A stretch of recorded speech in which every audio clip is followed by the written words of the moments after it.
Welcome to Yawdvybz TV. Before we start, remember to like, comment, subscribe, and share with a friend. Now on to the news. Female student stabbed to death in Manchester. A female student was today fatally stabbed allegedly by a male schoolmate during a reported altercation on the grounds of the Catholic College of Mandeville in Williamsfield, Manchester. The unidentified student is from the Knockpatrick area. The circumstances surrounding the incident are not clear at this time. The male student is in custody at the Williamsfield police station. The police say investigations are ongoing. 15-year-old murder victim identified. In a devastating incident that caused weeping at the Kingston Public Hospital, a 15-year-old student of Holy Trinity High School, Maurice Morgan, succumbed to gunshot wounds sustained in a brazen attack at a complex along Wild Street, along Windward Road, East Kingston. Two other individuals, Savannah Clark, 23, and Troy Dennis, 20, also lost their lives in the attack. Another 15-year-old male is currently hospitalized. Sources indicate that his condition is serious, but not deemed critical. Alleged eyewitnesses to the harrowing event recount a chilling scene as a Toyota Mark X motor vehicle drove onto Wild Street. The occupants swiftly disembarked and unleashed a barrage of gunfire upon their unsuspecting targets. One resident shared his shock and horror at the unfolding tragedy. "When me hear de shot dem, me say somebody halfy dead," the resident remarked. "A big gun dem did have." Man killed during alleged dispute with sisters in Westmoreland. A man was killed during an alleged dispute involving relatives, including his sisters. The incident occurred in Hertford, Westmoreland, on Sunday night. He has been identified as 38-year-old Olwyn Beckford, otherwise called Shang, a laborer from the community.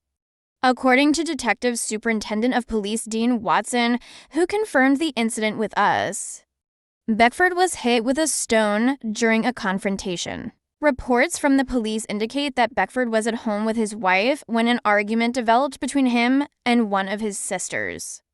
During the argument, it is alleged that the three family members, including his sisters, began hurling stones at Beckford, one of which reportedly hit him on the left side of his head, causing a wound that bled profusely. Beckford later collapsed and was rushed to the Savannah Public General Hospital, where he was pronounced dead. Investigations are ongoing. Teens charged with stabbing women. 19-year-old bartender Sashasia Green of Slipe District in St. Elizabeth and a 17-year-old girl have been charged with wounding with intent following a stabbing incident in Cornwall District in the parish on May 9th. Reports are that about 4:50 p.m., Green and her co-accused visited a business establishment where an argument developed between a woman and the two teenagers.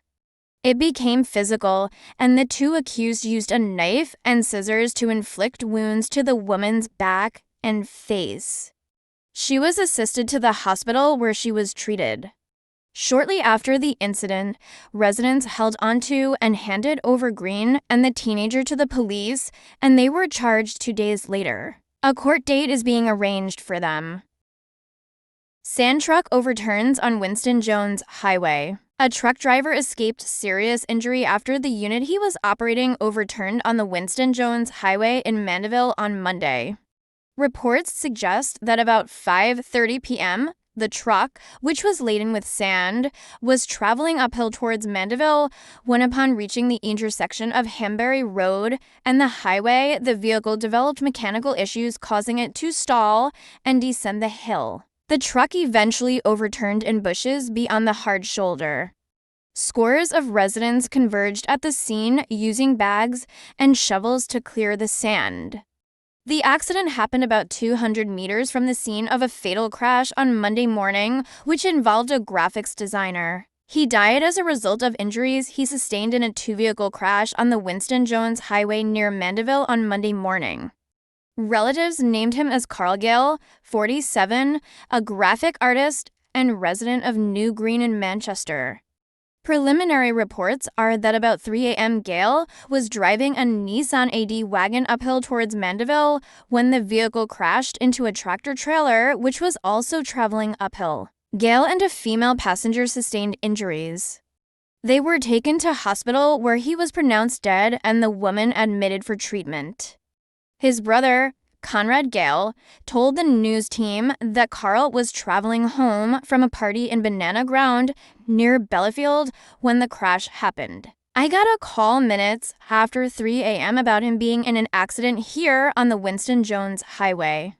I am a bit shaken over the whole incident. I am grieving because when you know a man with such talent, he was just finding himself to break through in life and to just see his passing knowing he has a young child as well, said the grieving brother. He suspected that his brother fell asleep at the wheel. I tell you to all road users, if you are tired, don't go around the steering and drive. My brother has now become a part of the road statistics, and that is really heartbreaking. He is also a young driver, maybe about a year since he started driving. He said, "You can't drink and drive." I am not here to accuse him of drinking, but from what I saw inside the car, it is a representation that you go party and you're drinking. He was coming from a party in Banana Ground, apparently. It looks like he fell asleep, said the brother.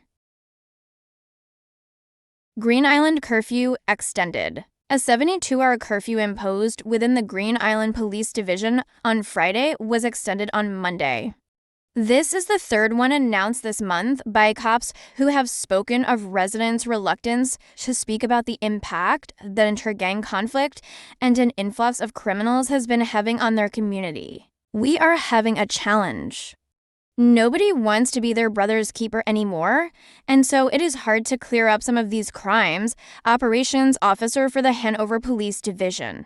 Deputy Superintendent Angela McIntosh Gell told last Thursday's regular monthly general meeting of the Hanover Municipal Corporation. She appealed to counselors and others present at the meeting to work with the police in providing information.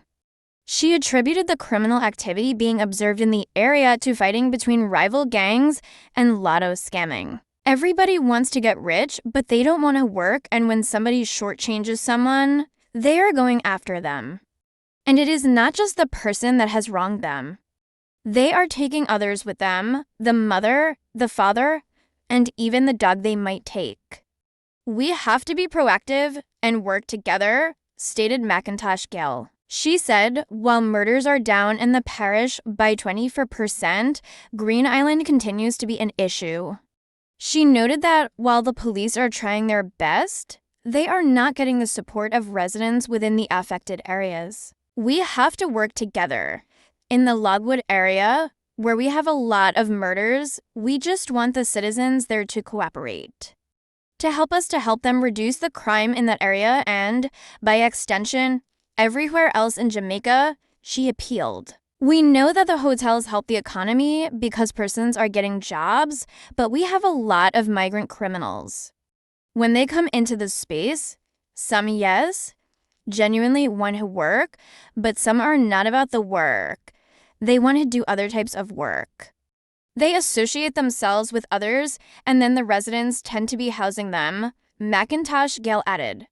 She said her team has encountered individuals from other parishes, including St. Mary, Portland, Clarendon, St. Catherine, and more. The police have reported that Green Island saw a 300% surge in murders in April, with 4 murders committed in comparison to 1 for the same period last year. A total of 25 people were killed in the parish last year. 19 have been killed between January and May 9th this year. Inspector Mervyn Hodges, officer in charge of the division, said the previous 2 curfews covered the areas of Logwood, Santoy, and Orange Bay. The first curfew this month was on May 2nd. Thank you for watching. Remember to like, comment, subscribe, and share with a friend.